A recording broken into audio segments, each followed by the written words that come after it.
नमस्कार। अहमदाबाद में हाल ही में जो एयर इंडिया विमान हादसा हुआ, उससे जुड़ी जो भी जानकारी अब तक सामने आई है, आज हम उसकी थोड़ी गहराई में जाएंगे। हमारे पास कई समाचार लेख हैं, कुछ शुरुआती जांच रिपोर्ट्स भी हैं। आज कोशिश यही है कि इस दुखद घटना के जो मुख्य पहलू हैं उन्हें समझें। मतलब क्या हुआ, कौन प्रभावित हुआ और जांच कहां तक पहुंची है। तो बात है 12 जून 2025 की। एयर इंडिया की फ्लाइट AI-171, ये एक बोइंग 787-8 ड्रीमलाइनर था। VTANB।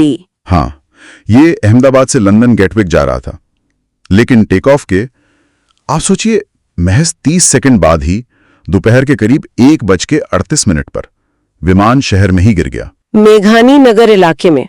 हाँ, बीजे मेडिकल कॉलेज के हॉस्टल ब्लॉक पर। टेक ऑफ के फौरन बाद हादसा होना ये हमेशा जांच के लिहाज से बहुत अहम होता है। उड़ान का ये चरण बहुत क्रिटिकल होता है। और इसका असर बहुत भयानक रहा। विमान में 230 यात्री थे और 12 क्रू सदस्य, कुल 241 लोग। 241 जाने। हाँ, और दुख की बात यह है कि विमान में सवार कोई भी नहीं बच पाया। जमीन पर भी भारी नुकसान हुआ।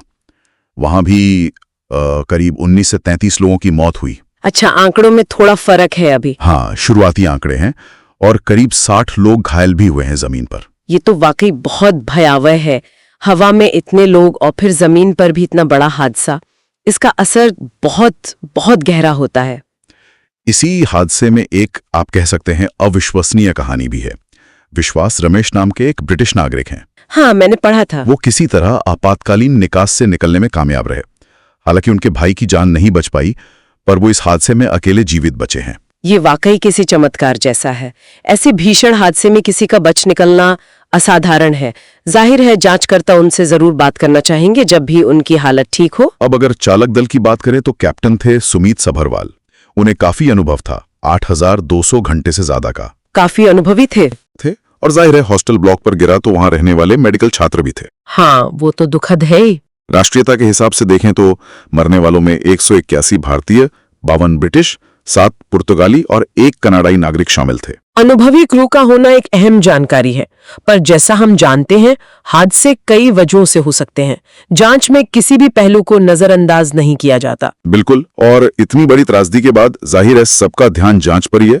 तो इस बारे में क्या पता चला है अब तक, कहां तक पहुंची है जांच? देखिए, भारत का जो विमान दुर्घटना जांच ब्यूरो है AAIB, वो जांच कर रहा है और अमेरिका का NTSB भी इसमें सहयोग कर रहा है। अच्छा, अच्छी खबर यह है कि विमान के दोनों black box, cockpit voice recorder, जिसे CVR कहते हैं, हाँ, जो आवाजें रिकॉर्ड करता है कॉकपिट की, बिल्कुल, और फ्लाइट डेटा रिकॉर्डर FDR, जिसमें विमान के सारे तकनीकी आंकड़े होते हैं, वो मिल गए हैं। हाँ, वो दोनों बरामद कर लिए गए हैं। और 25 जून तक की खबर के मुताबिक कम से कम 1 से डेटा डाउनलोड भी किया जा चुका है। ये डेटा जांच के लिए बहुत महत्वपूर्ण होगा। और एक थोड़ी चौंकाने वाली बात भी सामने आ रही थी कि विमान के पहिए शायद ऊपर ही नहीं गए थे टेक ऑफ के बाद। हाँ, ये एक बहुत महत्वपूर्ण बात है जिस पर जांचकर्ताओं का ध्यान होगा। अगर पहिए ऊपर नहीं गए, लैंडिंग गियर रिट्रैक्ट नहीं हुआ, तो इसके कई कारण हो सकते हैं। जैसे कि हो सकता है कोई हाइड्रोलिक सिस्टम में दिक्कत हो, या कोई सेंसर खराब हो, या फिर यह भी हो सकता है कि कॉकपिट में कोई प्रोसीजरल चूक हुई हो। ये सीधे सीधे विमान की परफॉर्मेंस को, उसकी उड़ान क्षमता को प्रभावित करता है। तो जांचकर्ता इस एंगल को बहुत ध्यान से देखेंगे। पर हाँ, वो हर संभावना देख रहे हैं। कोई मैकेनिकल खराबी, ईंधन में मिलावट की आशंका, या फिर कोई तोड़फोड़ की कोशिश या मानवीय भूल, हर पहलू की जांच हो रही है। इस बीच जो नियामक संस्थाएं हैं जैसे DGCA, वो भी कुछ कदम उठा रही हैं। जी हाँ, बिल्कुल। नागर विमानन महानिदेशालय DGCA ने एयर इंडिया के बेड़े में जितने भी बोइंग 787 विमान हैं, सभी 33। अच्छा, सभी? हाँ, उन सब के निरीक्षण का आदेश दिया है। इनमें से काफी का निरीक्षण पूरा भी हो चुका है। ओके। इसके अलावा एयरपोर्ट्स के इंफ्रास्ट्रक्चर का ऑडिट जैसे कोलकाता में किया गया है, और जो सुरक्षा प्रोटोकॉल्स हैं उनकी भी समीक्षा की जा रही है।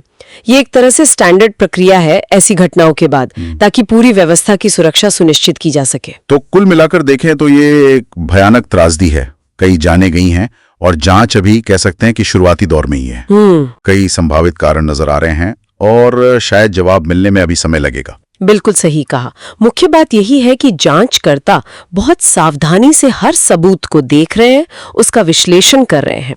ब्लैक बॉक्स से मिलने वाला डेटा इसमें सबसे अहम होगा। उम्मीद है कि इससे घटना के कारणों पर कुछ रोशनी पड़ेगी और नियामक संस्थाएं भी अपने स्तर पर कदम उठा रही हैं ताकि भविष्य की सुरक्षा बेहतर हो सके। चलिए जाते जाते श्रोताओं के लिए एक सवाल छोड़ जाते हैं।